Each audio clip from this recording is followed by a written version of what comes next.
বাংলার সবচেয়ে বড় সরস্বতী ঠাকুর করে তাক লাগাতে চলেছে রানাঘাটের সংগ্রামী সংঘ। নদিয়ার রানাঘাটের পাটুলি বিদ্যামন্দির হাই স্কুল মাঠে হতে চলেছে বড় সড় রেকর্ড। 1 থেকে 6 ফেব্রুয়ারি রানাঘাটের সব পথ মিলবে পাটুলির স্কুল মাঠে। এই নিয়ে কোনো সন্দেহ নেই। সবচেয়ে বড় সরস্বতীর সাথে লেজার লাইট শো।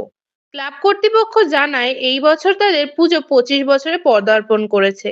পুজোর 3 দিন থাকছে বিভিন্ন ধরনের সাংস্কৃতিক ও সামাজিক সেবামূলক কাজ।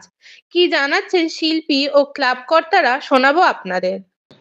আমাদের এবছর আমরা সরস্বতী পুজো 25 বছরে আমরা পদার্পণ করেছি। আমাদের রজত জয়ন্তী বর্ষ। আমাদের এবছরের ভাবনা রয়েছে বাংলার সবচেয়ে বৃহত্তম সরস্বতী বন্দনা। আমরা এবছর সেরা সরস্বতী আমরা তৈরি করতে চলেছি এবং তার কাজ আমরা অনেক দূর এগিয়ে ফেলেছি। আর আমাদের উদ্বোধন অনুষ্ঠান অনুষ্ঠিত হবে 1 তারিখে।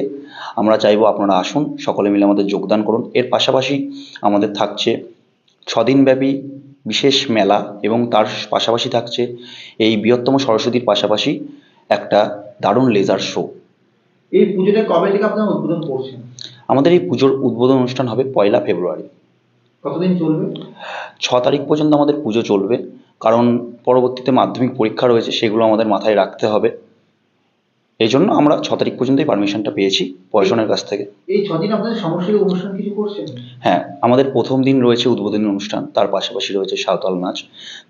দ্বিতীয় দিন অর্থাৎ 2 তারিখ রয়েছে আমাদের একটা অনেক বড় অঙ্কন প্রতিযোগিতা। তৃতীয় দিন রয়েছে একটা নৃত্য অনুষ্ঠান। চতুর্থ দিন রয়েছে একটা সাংস্কৃতিক অনুষ্ঠান এবং পঞ্চম দিনে রয়েছে সাংস্কৃতিক অনুষ্ঠান এবং ষষ্ঠ দিন আমরা মাকে বিদায় জানাবো। এই রয়েছে আমাদের প্ল্যান আপাতত। আমাকে একটা বিশাল বড় সরস্বতী বলা হয়েছিল, কিন্তু এইটুকু টাইমের মধ্যে সম্ভব নয়।